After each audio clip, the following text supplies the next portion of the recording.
విదేశాల్లో చదవాలనుకుంటున్నారా? అయితే విదేశ్ కన్సల్ట్ ని సంప్రదించండి.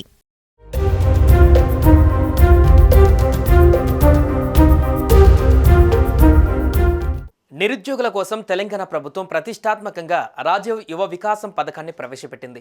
తాజాగా ఈ పథకానికి సంబంధించి మరో ముందడుగు పడింది. ఈ పథకం విధి విధానాలను ప్రభుత్వం రిలీజ్ చేసింది.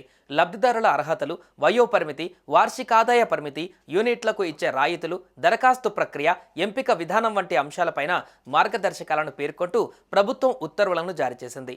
ఆ వివరాలు ఏంటో ఇప్పుడు చూద్దాం.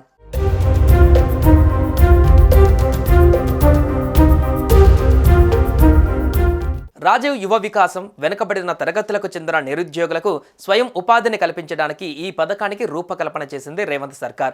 ఎస్సీ, ఎస్టీ, బీసీ, మైనార్టీ వర్గాలకు చెందిన నిరుద్యోగ యువతకు ఆర్థిక సాయం అందించి స్వయం ఉపాధిని ప్రోత్సహించడం ఈ పథకం యొక్క ముఖ్య ఉద్దేశం.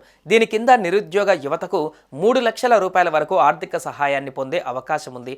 ఈ పథకం ద్వారా 5 లక్షల మందికి లబ్ధి కలుగుతోంది. తాజాగా ఈ పథకానికి సంబంధించిన మార్గదర్శకాలు విడుదలయ్యాయి.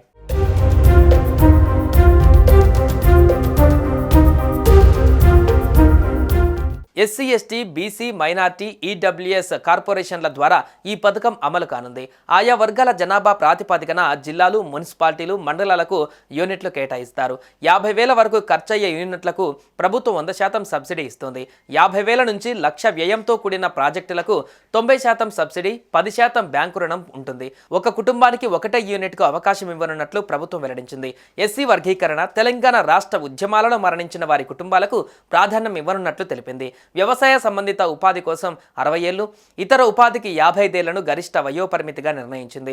ఏప్రిల్ 5 వరకు ఆన్లైన్లో దరఖాస్తులకు అవకాశం ఉండగా దరఖాస్తు ప్రతిని ఎంపీడీఓ లేదా మున్సిపల్ కార్యాలయంలో సమర్పించాలని ప్రభుత్వం పేర్కొంది.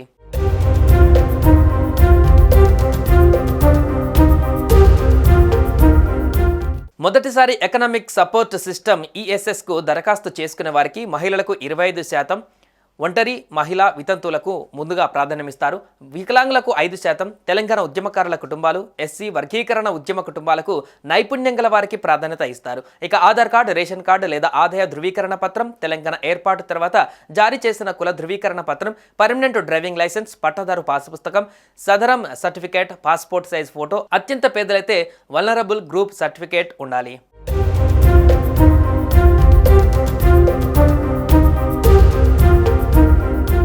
ఆన్లైన్ రిజిస్ట్రేషన్లు వచ్చే నెల 5 వరకు చేసుకోవచ్చు. మే 20 లోపు మండల కమిటీలు దరఖాస్తులను పరిశీలిస్తాయి. అనంతరం అర్హులను ఎంపిక చేసి ఆ లిస్టులను జిల్లా కమిటీలకు ఇస్తాయి. మే 21 నుంచి 31 మధ్య జిల్లా కమిటీలు ఆయా లిస్టులను పరిశీలిస్తాయి. జూన్ 2 నుంచి 9 మధ్య లబ్ధిదారులకు మంజూరు పత్రాలు ఇస్తారు. వ్యవసాయేతర స్కీమ్స్కు 2025 జూలై 1 నాటికి 21 నుంచి 55 మధ్య వయసు ఉండాలి. వ్యవసాయంతో పాటు దాని ఆధారిత స్కీమ్స్కి 21 నుంచి 60 ఏళ్ల మధ్య వయసు ఉండాలి.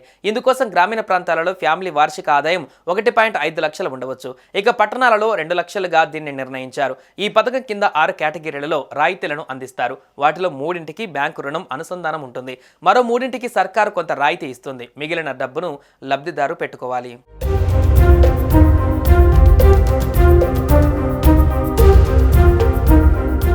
యూనిట్ విలువను బట్టి ప్రభుత్వం రాయితీ మారుతోంది. రాయితీ పోను మిగతా మొత్తాన్ని బ్యాంకు రుణం ద్వారా అందజేస్తారు. లబ్ధిదారుడి వాటా ఉండదు. యూనిట్ విలువ 50,000 లోపు ఉంటే ప్రభుత్వం 100% రాయితీ ఇస్తుంది.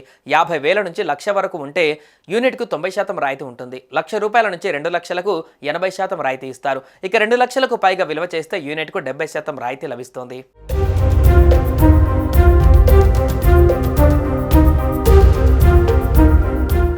సుమన్ టీవీలో మీ పర్సనల్ అండ్ బిజినెస్ ప్రమోషన్స్ కోసం కింది నెంబర్కి కాంటాక్ట్ చేయండి.